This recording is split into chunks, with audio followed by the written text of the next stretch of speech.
Hi everyone and welcome back. Today pag-uusapan natin yung tinatawag na item analysis at kung ano-ano yung iba't ibang mga pamantayan upang masabi na ang isang item sa isang test ay isang magandang item. Okay, so welcome to this video. Today we're going to talk about item analysis. So sa mga nakaraang video ko, I think na-discuss ko na yung mga bagay tulad ng reliability, di ba? Paano i-compute yung reliability ng isang scale, pero minsan napag-uusapan din natin within that scale, which of those items kaya yung masasabi natin na dapat i-retain or dapat nating tanggalin, no? Kasi ang magandang test, no, dapat yung mga items niya lahat nagpe-play ng important role, dapat lahat sila nagko-contribute, at dapat lahat sila good quality items. So kung makita natin na may mga items sa isang test na it appears no na hindi naman pala nila nasusukat yung target variable natin. Kunyari gumawa ka ng isang scale sa thesis mo, and then yung item na nandun sa ginawa mong scale, no, mahina naman yung impact niya. No, hindi naman talaga niya na-measure yung variable na target mong i-quantify. Okay, so how can you justify, for example, to your panelists kung bakit tatanggalin mo sa analysis yung isang item, no? Tingnan natin yung iba't ibang mga basis natin in determining what is a good item. Mag-start tayo with what we call item reliability. Okay? So before, napag-usapan na natin sa mga previous videos ko, no, yung tinatawag na test reliability, kung saan gumagamit tayo ng Cronbach alpha or coefficient alpha for the internal consistency. But this time, let me introduce to you what we call item total or item rest correlation. Depende yan anong software yung ginagamit ninyo. Pero say for example, in my case, no, before when correct me if I'm wrong, when I was using SPSS, I think ang ginagamit ng SPSS na term ay item total correlation. And yun namang isang software na ginagamit ko, yung Jamovie, I think ang term na ginagamit niya ay item rest correlation. But anyway, no, ano ba yung ginagawa ng item rest correlation na ito, no? So the item rest or the item total correlation test, no, is performed to check if any items is inconsistent with other test items. Kasi nga ito ay indicator ng reliability. So, nagko-correlate ba siya well, no, with the other items? Kasi baka for the first four items, ang sagot mo ay agree, but with the fifth item, because of the way it's constructed, napapa-disagree ka, making your answers inconsistent. No? So, to determine that, no, sabi ni Andy Field, 2009, sa book niya na Exploring Statistics, no, using SPSS, if I'm correct with the title, the correlation value should be at least zero point 0.2 or zero point 0.3 para masabi natin na yung item sa isang scale ay nagko-correlate well, no, with the rest of the items. So kunyari makuha mo zero point 0.1 or zero point 0.19, no? Yun ay mga signs na pwede mo nang tanggalin yung mga items o yung item na yan. So let me show you a sample na result, no? Sa Jamovie, sa software na ginagamit ko sa pagtuturo, no, nag-generate namin yung Cronbach alpha. Yan, 0.87. Mataas yan kasi sabi ni Nunnally and Bernstein, 1994, dapat at least 0.7. Or kung hindi kaya 0.7, at least 0.6.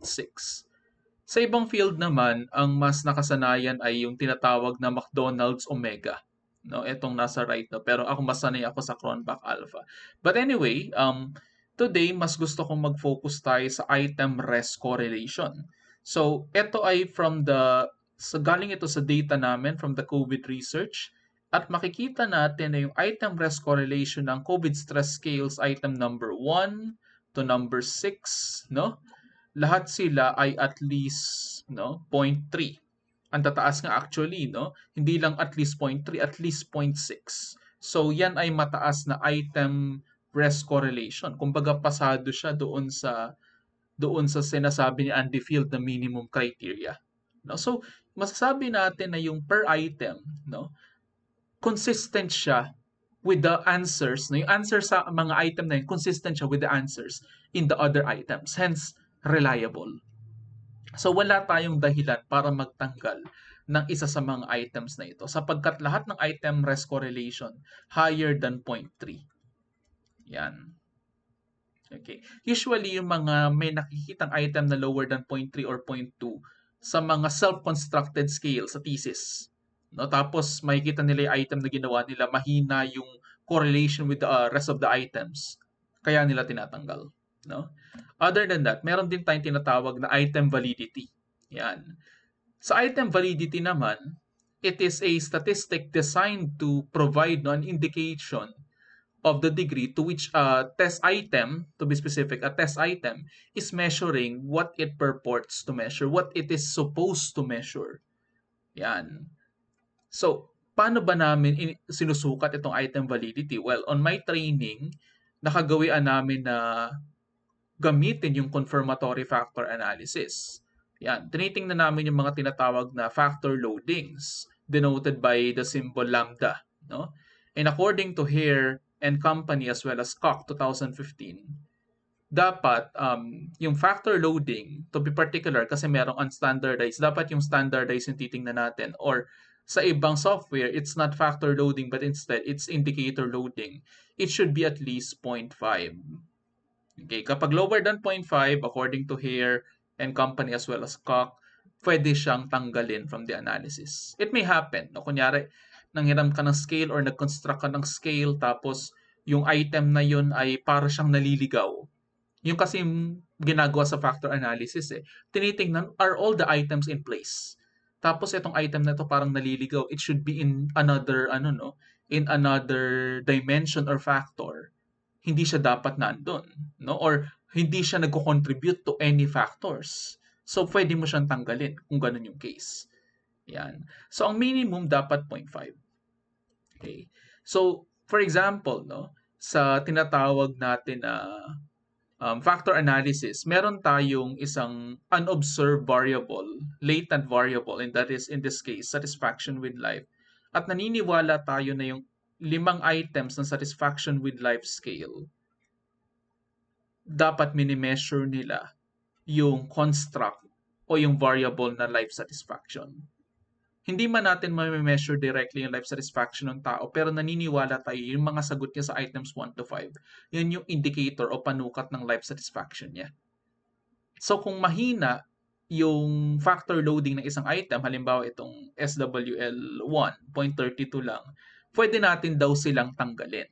Pero yung iba, tinatanggap pa rin yan as long as statistically significant naman daw. Okay? So, yun naman yung sinusunod ng iba. Hindi naman porket lower than 0.5, tatanggalin na.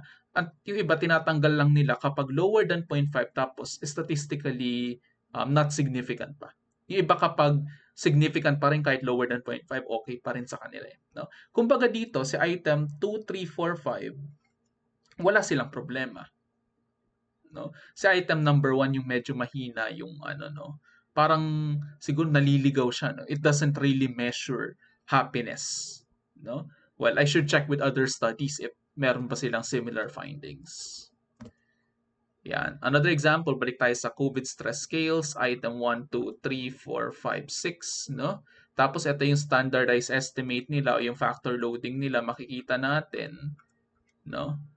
So, ang tataas, no? 0.68 yung lowest, pero the rest 0.7. No? So, wala tayo ni isang item tatanggalin. Kung i-illustrate natin yan, si CSS1, standardized estimate niya 0.73, parang ganyan. Ito 0.76.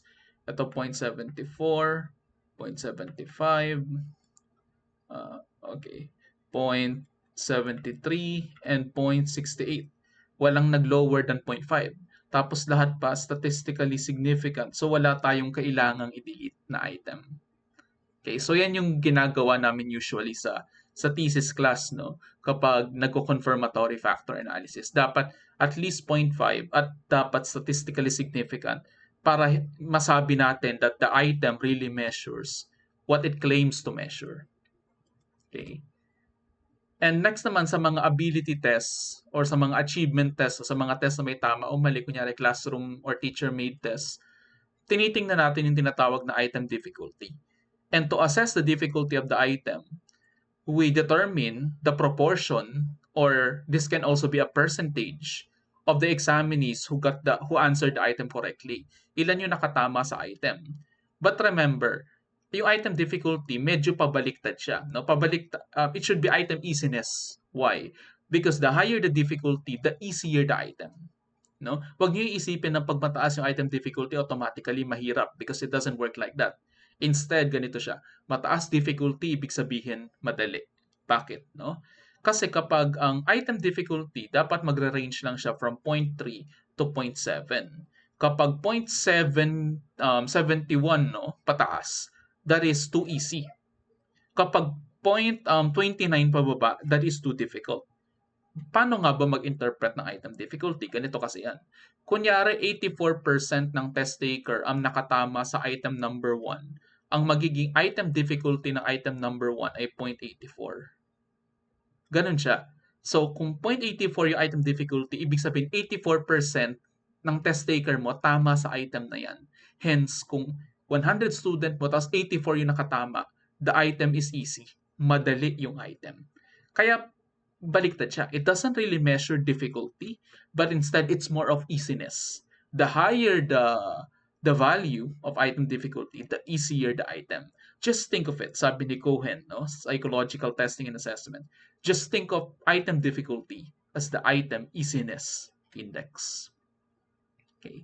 So, tinatanggal usually sa educational assessment yung mga items na either too easy or too difficult.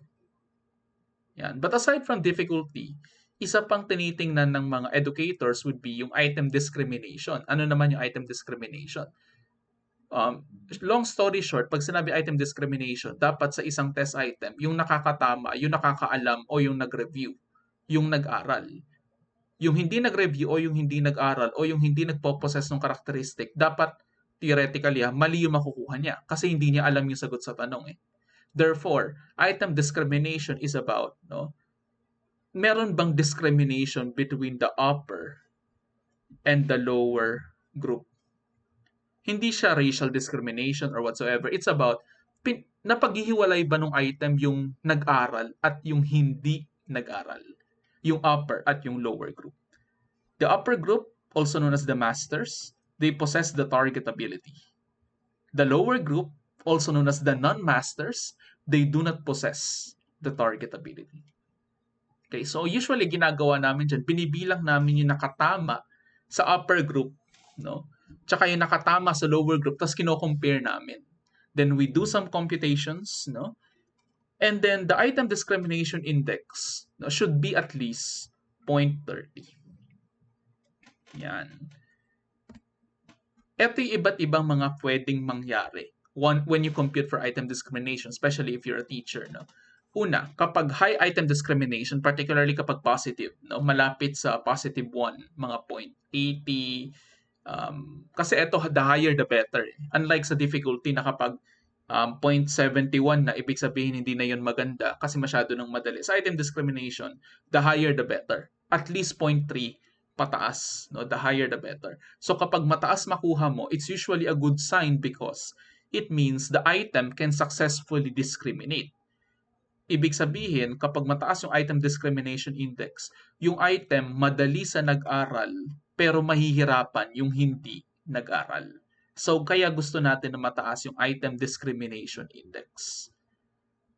Hindi maganda kapag mababa yung item discrimination index kasi ibig sabihin yan, yung mag-aral ka man o hindi, tama yung makukuha mo sa test item. So, kahit di ka mag-aral, masasagutan mo pala siya. Ma-figure out mo. Baka pwede mong gamitan ng common sense. No?